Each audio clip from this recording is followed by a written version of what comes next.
Hi, welcome to another episode of the Headmaster Help. Today we are joined by Disha Sethi, who's currently working with FactSet as their investment management consultant. She's completed her undergrad in finance and economics from Babson College, and she's completed her master's in financial analysis from London Business School. And she's also co-authored a book called Of Wonder and Wild, that is a collection of poems which shows her passion towards reading and writing. So, welcome, Disha. Can you please tell us a little bit about yourself? Yeah, sure. I mean, that was a very good introduction. As you mentioned, I studied finance for like 5 years with my undergrad and my master's. So I've moved around a bit. I was in Boston for 4 years and then moved to London, and I'm finally working here as well. In the middle, sort of did different kinds of internships in the education industry as well, consulting, and now financial technology. And my role is a bit more client facing as well. I currently, obviously, also I'm an alumni interviewer for Babson College, so that's one of the things I do as well. Okay, so like you mentioned, Disha, today we'll be talking about your experience as an alumni interviewer at Babson College, and we'll be asking you questions that can help our students gauge a little bit more about how they can tackle their interviews better. So, how did you become, or how did this journey of becoming an alumni interviewer start with Babson College? Yeah, sure. So once you graduate, most people are given the option to become an alumni interviewer because obviously they want, their most recent graduates to be able to have that opportunity also to give back in a sense. And so it was pretty much a very easy process as we got the option to do it. And then I thought this would be something very interesting to do in terms of also giving back and also meeting prospective students to kind of understand their motivations and also just help out in the college process a bit more. So I thought I'd sign up for it, and then it went from there. Okay, so like Disha, you mentioned that this opportunity is given to a lot of students. So is there any specific profile that universities look at when they enroll for the role of an alumni interviewer? Well, so mostly the biggest criteria is you're a recent grad. We have alumni interviewers that have been doing it for multiple years as well. So if you continue to do it for, let's say, 20 years, but every year, whoever's in alumni kind of gets the opportunity to do that. So I wouldn't say any specific criteria as such. I'm actually honestly not even sure what they might have a criteria, but I'm probably not going to be aware of that as well. Okay. Okay, so like you mentioned that you could do it for years. So how long have you been an alumni interviewer for Babson College? Right. So I graduated 2020 and close to that year. So 2 years about now. Oh, okay. Awesome. And what initially made you take up the role? Yes, I thought it was very interesting I just kind of wanted to understand, other students' motivation to come in. I think it was a good experience for me as well. I thought might as well kind of understand what kind of brought people to Babson, and honestly be able to just help give back to my university as well in that sense, and also be connected to the community meanwhile doing that. So I thought it would just be an interesting opportunity to do that. And how it works is every semester they kind of ask you again if you have the capacity to take on more interviewers, because obviously you have the winter application, some regular decisions, early actions. So every time they'll ask the interviewers if you have the capacity. So in that sense, it's flexible. It is not like if I cannot interview somebody for a particular amount of months for reasons, then I am able to take that off and then do it for the next semester. So it's flexible for me as well. So I thought, why not just to give it a try? Okay, so talking about capacity, how many students have you interviewed so far? Do you have a rough estimate? Yeah, I think it's been about 5 or 6. I was not able to do many this year, just got a busy period. But yeah, initially I was doing 5 or 6. Okay, that's awesome. So before becoming an alumni interviewer, was there any process or training that you were given or briefing you were given before taking up the role? Well, so we do get sort of documentation, obviously, to kinds of questions you may ask. It's very open-ended to the alumni, how they want to approach the conversation, how formal, how informal they want to make it. But obviously, there are some guidelines they would show that might help us gauge and the kind of questions we should ask in order to have a suitable interview and more productive for the Babson admissions process as well. So there is some guidelines that were given in terms of documentation. I wouldn't say there's any rigid training. I think they also don't do that just because it becomes a bit more of time commitment, whereas if you're just given a documentation, the alumni can go through it on their own time. Okay. Okay. So speaking of documentation, do you also have the access to the applicant's profile, their documents, their transcripts, and all of those things? No, not at all. So it's basically all we get is the name of the student, their email address, so the contact information, which school they're from, Okay. as well. So that's pretty much it. And one thing I should mention is also you decide which country applicants you'd be applying to, and that like you'd be interviewing, and that's more for the purposes of where you're based. So for Okay. instance, I chose London and India, so like UK and India, so any applicants in India, but like obviously they want to make sure that the timings match, and if you want to meet in person, you're able to do that. So we also mention which cities we're in, so that kind of helps geographically to do that, since obviously it wouldn't make sense for someone in India to be interviewing someone in US, kind of just makes it difficult time-wise as well. So that's something we're asked as a preference. But otherwise, we don't really get to see anything more about the applicant. The idea is for the alumni to get to know the person during the interview, Okay. rather than making sort of judgments based on their documents early on. Yeah. So it's basically it's a mechanism to keep it all unbiased and unfiltered, Absolutely. raw conversations. Mhm. Okay, awesome. So is there anything specific that universities ask of you to look for in the applicants? They would probably just see if, asking certain questions just to understand the fit. But it's left more open-ended on how you think whether they would be a better fit. And I think that's where the alumni sort of uh, comes in and is helpful, because we've gone through this for 4 years. We kind of understand who would be a good fit, and if they, not only for the college, but also how the student would like it. Would they be a good fit? Is this something they're looking for? So it's more of an opportunity for, honestly, the student also to understand what kind of life at Babson, for instance, would be, and would it be something for them, and for us to gauge, would it be somewhere they would fit, and this would be something they're looking for in terms of professionally and personally as well. Yeah. Okay, so what were some things that you would ideally look for in an applicant? Right. So I generally start off just getting to know them a bit more. I ask them, the typical, like, tell me about yourself, and getting to know what their motivations are. I think that's important to understand why they chose Babson. Obviously, there's certain unique things about Babson, and you from getting to understand the motivation, kind of get to know a lot more about the applicant. So I think that is one of the things that I really like understanding. I like also understanding what other kinds of colleges they might have applied to, just to get a feel of, when I was in their shoes, is this something that would be a fit, what their career aspirations might be. So in terms of looking for anything, not something specific, just gauging the amount of interest they have towards that specific university, in this case, Babson, and how strong their motivations and intent are, versus, let's say, just applying randomly to one university. If it's very specific, and I think that that's something you just gauge through multiple conversations. It's not like any specific question that kind of gets me there, but these things generally help getting to know. Yeah, so like talking about gauging an applicant's interest, so are there any specific questions in your mind that you have that help you get to know a candidate better, apart from just the basics and their motivations of applying to Babson? Yeah, I generally try to understand what extracurriculars they might have done in school, and what kind of things they want to continue or start maybe in university, what they're kind of getting to know, or getting out of the university experience, like what they want out of it, apart from obviously the degree, like what more is motivating them for that. So those are some questions I really like. I'm very interested in knowing about the applicants, and it's something that I definitely like asking. Okay, so when you talk about Babson's fit, so what are some, how do you assess that an applicant is fit for your college? See, with Babson, it's definitely a lot of it has to do with entrepreneurship. It is primarily a business school, so obviously someone looking for a more of an interest in science, definitely we do offer courses on that, but it's not necessarily something that it would be a good fit for a student for. So entrepreneurship is at the prime of the college. It's something it's branded well with as well, and sort of its USP.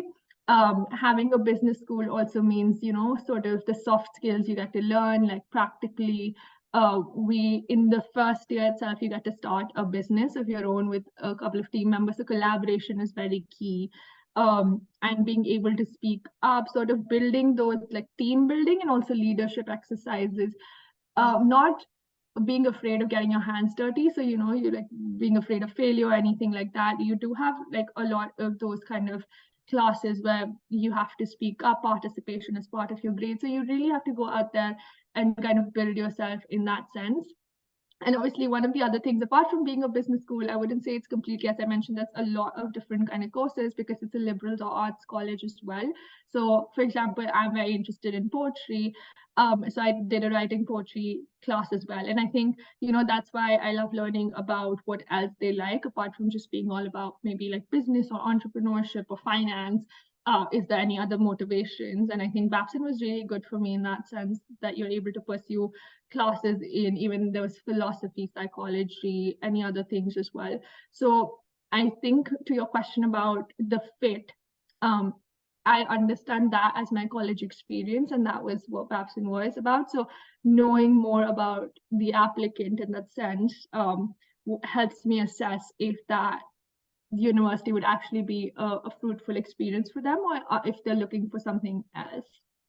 Okay, so when you talk about assessing Babson's fit, is there like a specific guideline that you're provided with, or is just left up to your judgment to see whether an applicant is a good fit for your college or not? Yeah, well, it's pretty much left to our devices in terms of that. You do obviously, as I mentioned, get sort of questions that you can ask them, but mostly it's not like, if this is the sort of applicant, then admit, like they're not going to tell you how to run it. And that's the point of having an alumni interview, that an alumni's thing, and what differentiates an alumni from an admissions officer, and which is why we don't get the applicants, let's say like profile or anything more than the basics, is so that you can make your own judgments on the fit rather than trying to assess, oh, they got like A grades on their transcript, or they did these specific extracurriculars, they got these many like awards.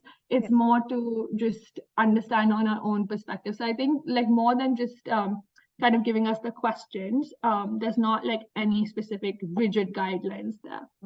Okay, awesome. So what is the process of reporting back to the university once the interview is completed with the applicant? Yeah, so it's pretty straightforward. You have a form you fill. Essentially, for the first stage is once you've made contact with the student and scheduled an interview, you just say, okay, this is scheduled.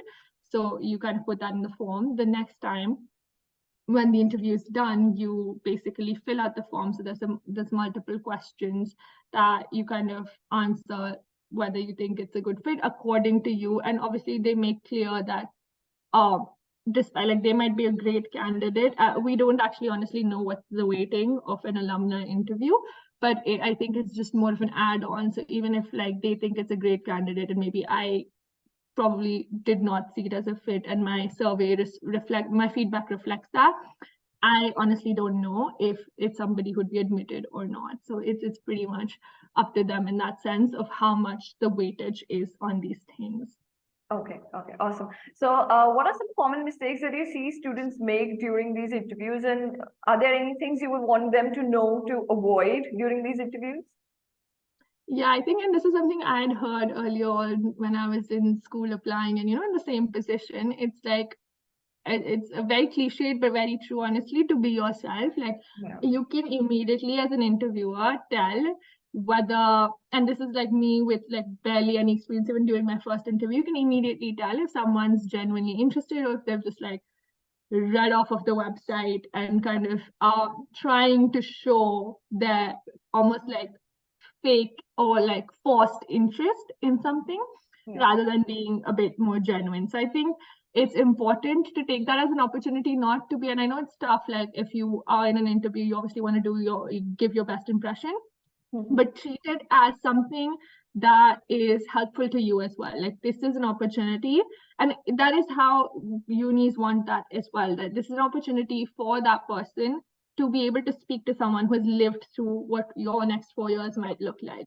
And is this something I want? So treating it more of a conversation rather than being very rigid about, okay, I really need to impress this person so that they go on and give a good feedback. I mean, while that is important, you also have to be true to yourself in order to see if this is like having that conversation with me would help them understand that. So I think one of the mistakes is definitely not showing that genuine interest and being more forceful about it and being a bit like almost to like on your guard with these things. Yeah, understandable. And according to you, how big of an impact do you think these interviews have over on the overall admissions process?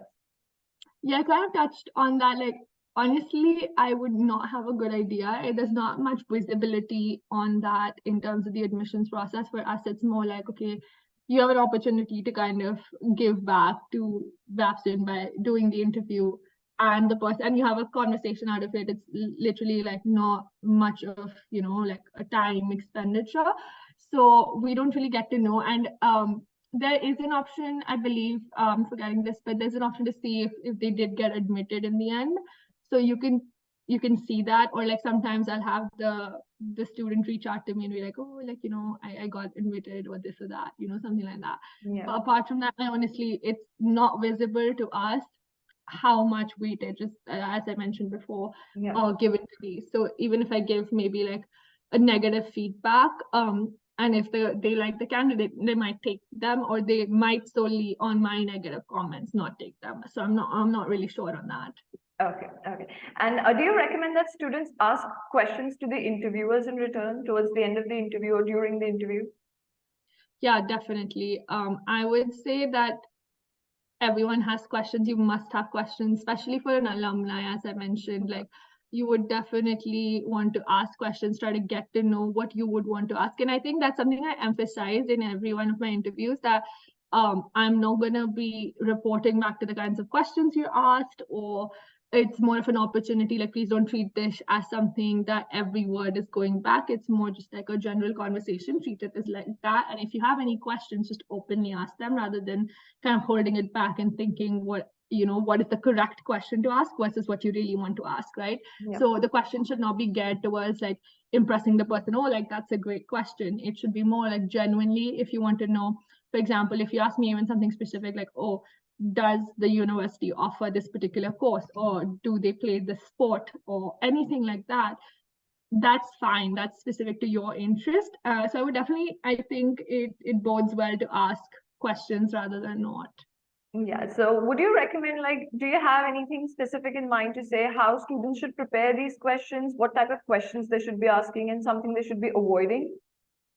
Yeah, absolutely. So I think definitely it's important, while I said this is a conversation, but going into it, doing your research well. So if you ask me a very basic question like, okay, does Babson offer like entrepreneurial courses or something like that? That's a very something you would get off of a website of the like that's exactly like the first thing you see. So I would say doing your research, looking up the university, and the website, kind of learning about the kinds of things we have, the courses, anything extracurricular, anything, like as much information as you can gather, and avoid asking those questions that you can pull off of the internet.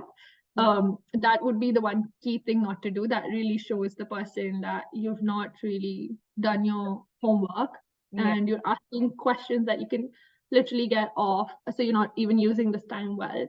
That would be something I would avoid. In terms of asking any questions, obviously, like anything that interests you, as I mentioned, if it could be something specific, maybe I don't know the answer to that, and I can just tell them I'll let you know and get back to them via email. But asking anything from how the activities are, how the social scene is, to the academics of things, anything, or like just location, maybe like the culture, the clubs you have. So anything kind of stands. But I would say like one thing not to do is obviously ask those very, very basic questions, that you can get off anywhere. So I think that's a very key indicator. Okay, so like you mentioned about emails, getting in touch back with the students through emails, do you recommend that students write back to the interviewers after their interview ends in terms of like a thank you note or some sort of things?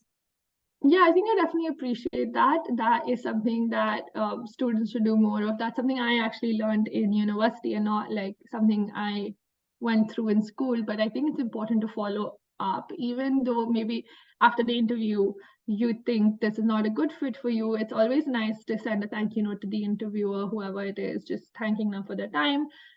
If they have any specific other questions, they can always ask that, but it's good. Like I definitely appreciate that coming up. Not to say that, just to mention also, it's not like if it did not go well, or I think it's not a good fit for them, or if I have some sort of negative feedback, it's not like the thank you note is gonna sort of change anything in that sense, but it's always, it does affect some level of like, it's important to do that. Yeah.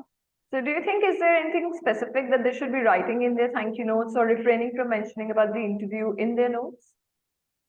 I think, I mean, honestly, the basic would be just, thanking the interviewer for their time. But if they do want to mention something specific that came up in the interview and we had a conversation about that, always good to mention that as well, sort of as a remembering piece. I think that's just in general with thank you notes, whether it's in this context or not, you generally thank the person for their time. And if there was something relevant from the conversation, it's good to mention that. So, the person who you had the conversation with remembers you as well. So I think that's just one of those things, even out of this context, that's always helpful in life to do. But if you don't have anything specific to say, it's not like you have to force anything. You can just say, oh, thanks for your time. I had a great time chatting and it was good to meet you.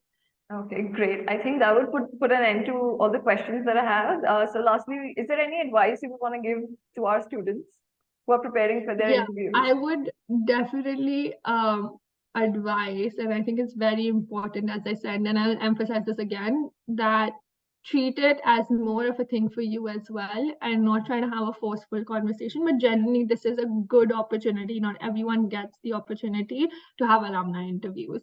So asking those questions that you really want to know, which is why one of the things I like to know is what they want to get out of their college experience. And so asking those questions, get about it. You don't necessarily have to come in thinking you're impressing them, but taking that opportunity to really get to know what the university might be like, because it's a very formative years of your life and you would want to make the best decision for yourself. Barring the rankings, barring everything else, it's important to do that. And I think I would advise them to treat it more of a conversation, because this is not something with the admissions counselor. So you have this opportunity to have this additional person give you more of a feedback and more of the real nitty-gritties of how it's like being in that college and experiencing that, which is something that you probably wouldn't get with an admissions or a faculty member. So as a student, getting that it's very key, and I think they should really like appreciate that and be able to have that conversation. So treating it as like a not nervous conversation, and if questions come up, just asking them out as well. So treating this as an opportunity to really get into the lens of what it might be to study and be at that college. Okay. Thank you so much, Disha, for all the information that you shared. I'm sure our students would love to hear about it. And thank you so much for your time. It was great having you on the Headmaster Help. Yeah, thank you so much as well. Thank this you. was great. Okay. Thanks a lot, Disha. Bye. Yeah, bye.